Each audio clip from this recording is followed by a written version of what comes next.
যে টঙ্গীর তুরাগ পাড়ে তাবলিগ জামাতের যারা সবচেয়ে সহনশীল মানুষ ছিল, যে মানুষগুলো ইকরামুল মুসলিমিনের কথা বলতো, তাদের মধ্যে যে সংঘাত সৃষ্টি হয়েছে, জনমনে প্রত্যেকটা মানুষের হৃদয় ব্যথিত হয়েছে।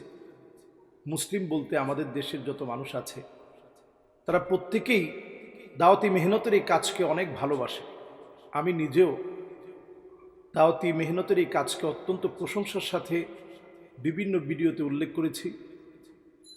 আজকে যেই জায়গাটা আমার কাছে সবচেয়ে কষ্ট লেগেছে, যারা আমরা ইকরামুল মুসলিমিনের কথা বলি, এক মুসলিম আরেক মুসলমানকে সম্মান করবে, ইজ্জত করবে, যারা 6 উসুলের উপরে কাজ করে। প্রথম উসুল হচ্ছে কালেমার দাওয়াত দেওয়া। এই কালেমার দাওয়াত নবী আম্বিয়া আলাইহিমুসসালাম নিঃসন্দেহে দিয়েছেন। এরপর কালেমার দাওয়াতের পরে নামাজের দাওয়াত দেওয়া, নামাজের পরে জিক্র এবং তালিম।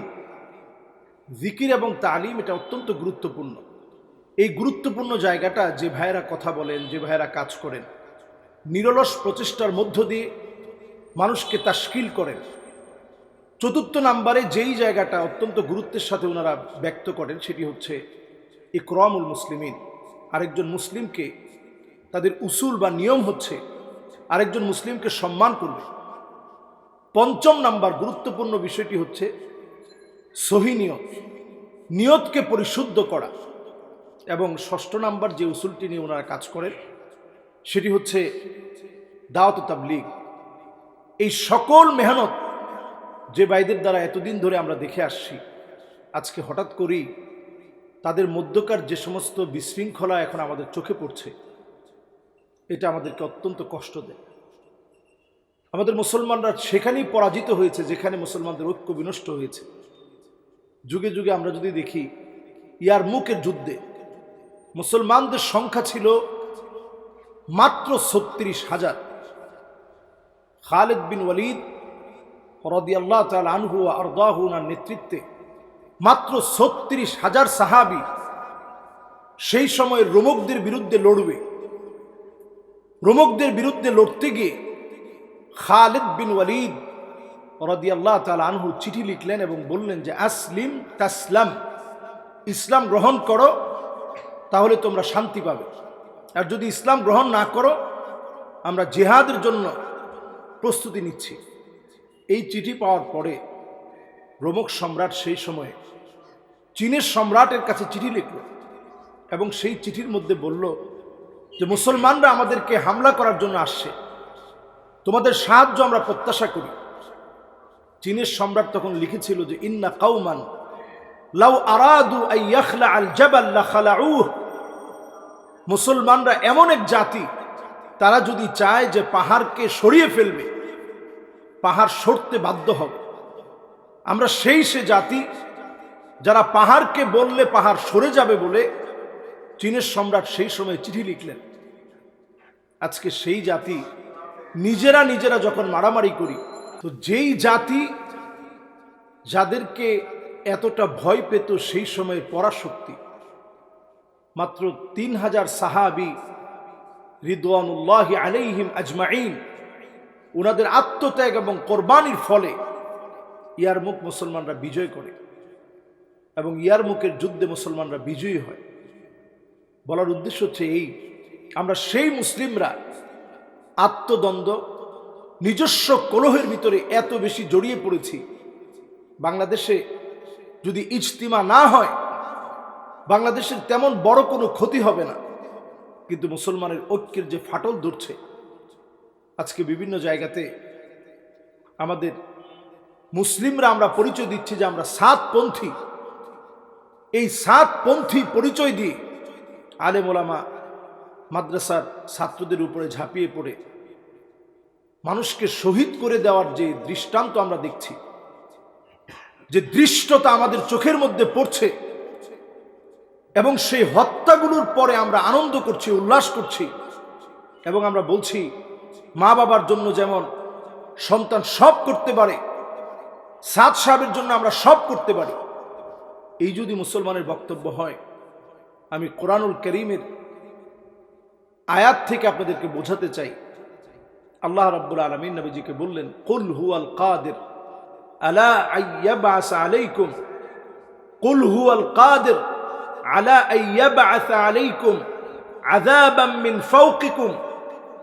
নবী, আপনার উম্মতের উপরে আযাব আসবে উপরের দিক থেকে। নবীজি সাল্লাল্লাহু আলাইহি সাল্লাম আমাদের মায়ায় বললেন, আউযু বিওয়াজহিক, আল্লাহ আপনার কাছে পানাহ চাই, আপনি উপরের দিক থেকে আযাব দিয়ে আল্লাহ আমার উম্মতদেরকে ধ্বংস করে দিয়েন না। দ্বিতীয় নম্বরে নবীজির ফরিয়াদের কারণে আল্লাহ রাব্বুল আলামিন পরিষ্কার জানিয়ে দিলেন, আও মিন তাহতি আরজুলিকুম, পায়ের নিচ থেকে আযাব আসবে, বড় ধরনের ভূমিকম্প হবে, টর্নেডো হবে, সাইক্লোন হবে, ভূমিধস হবে। উপরের থেকে আযাব আসার অর্থ হচ্ছে বিপর্যয় ঘটবে পৃথিবীতে, পাথরগুলো সব বেল্ট থেকে বিচ্ছুরিত হয়ে দুনিয়ার দিকে নেমে আসবে, শিলাবৃষ্টি হবে, খরা লেগে যাবে। নবীজি দুইটা আযাব থেকে আল্লাহর কাছে পানাহ চাইলেন। তৃতীয় নম্বরে আল্লাহ রাব্বুল আলামিন নবীজিকে অপশন দিলেন, আও ইয়ালবিসাকুম শিয়া ওয়া ইউযীকা বা'দুকুম বা'সা বা'দ। নবী, এমন আযাব আসবে আপনার উম্মত দলে দলে বিভক্ত হওয়াকে পোশাক বানিয়ে নেবে। দেখুন, আমি আজকে একটা পোশাক পরে বসছি, তো এই পোশাক যেমন আমরা আমাদের স্বাভাবিকভাবে গায়ের সাথে জড়িয়ে রাখি, এরকম অন্তকলহ অন্তদ্বন্দ্বগুলোকে গায়ের সাথে জড়িয়ে রাখবে।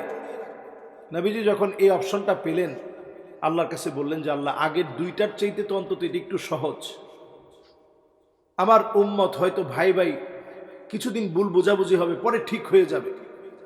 আজকে আমরা অবাক হয়ে যাই, যারা ইকরামুল মুসলিমিনের কথা বলে তারা কেমন করে মুসলমানদের রক্ত পিপাসায় মত্ত হতে পারে।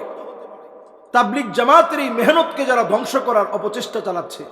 তাবলিগ জামাত এটা কোনো ব্যক্তির সম্পদ না, সারা দুনিয়ার জন্য একটা প্রতিষ্ঠিত বড় একটা শক্তি এটি।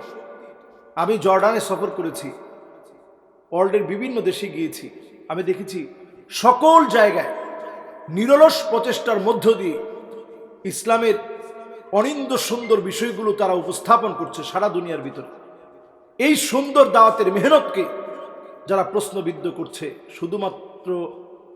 শুধুমাত্র নিজেদের স্বার্থ চরিতার্থ করার জন্য, আত্মকলহ লাগিয়ে বাংলাদেশে এই যে একটা সিচুয়েশন তৈরি হয়েছে, 5ই আগস্টের পরবর্তী সময়, এখন দেশ গড়ার সময়, এই সময়ে যারা নিজেরা মারামারি করবে, আমাদের শক্তিগুলো ধ্বংস হবে।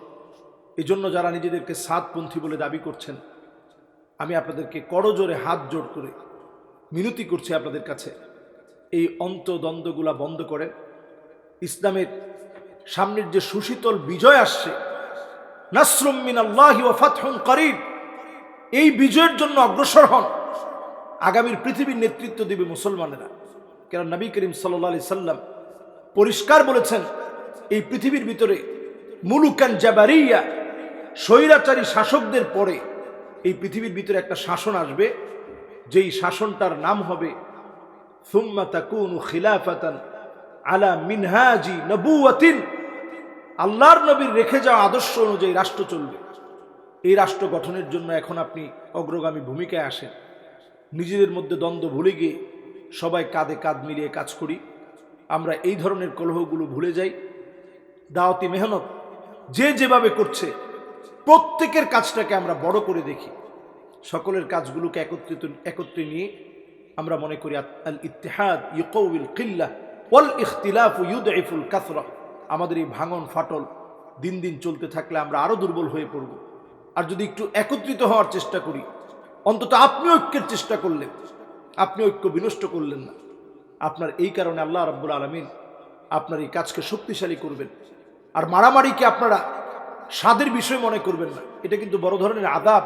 আল্লাহ তাআলা 3 আযাবের এক আযাব হচ্ছে এই যে একজন আরেকজনকে মারবে আর বলবে মারার মতো মেরেছি, স্বাদ নিবে যে আজকে পিটিয়েছি, আলেমদেরকে রক্তাক্ত করেছি, আমরা খবর করে ছাড়বো, সারা দুনিয়াকে দেখিয়ে দিব। এই জাতীয় শব্দ চয়ন যেন আমাদের শব্দ চয়ন না হয়। আল্লাহ আমাদেরকে হেফাজত করুক।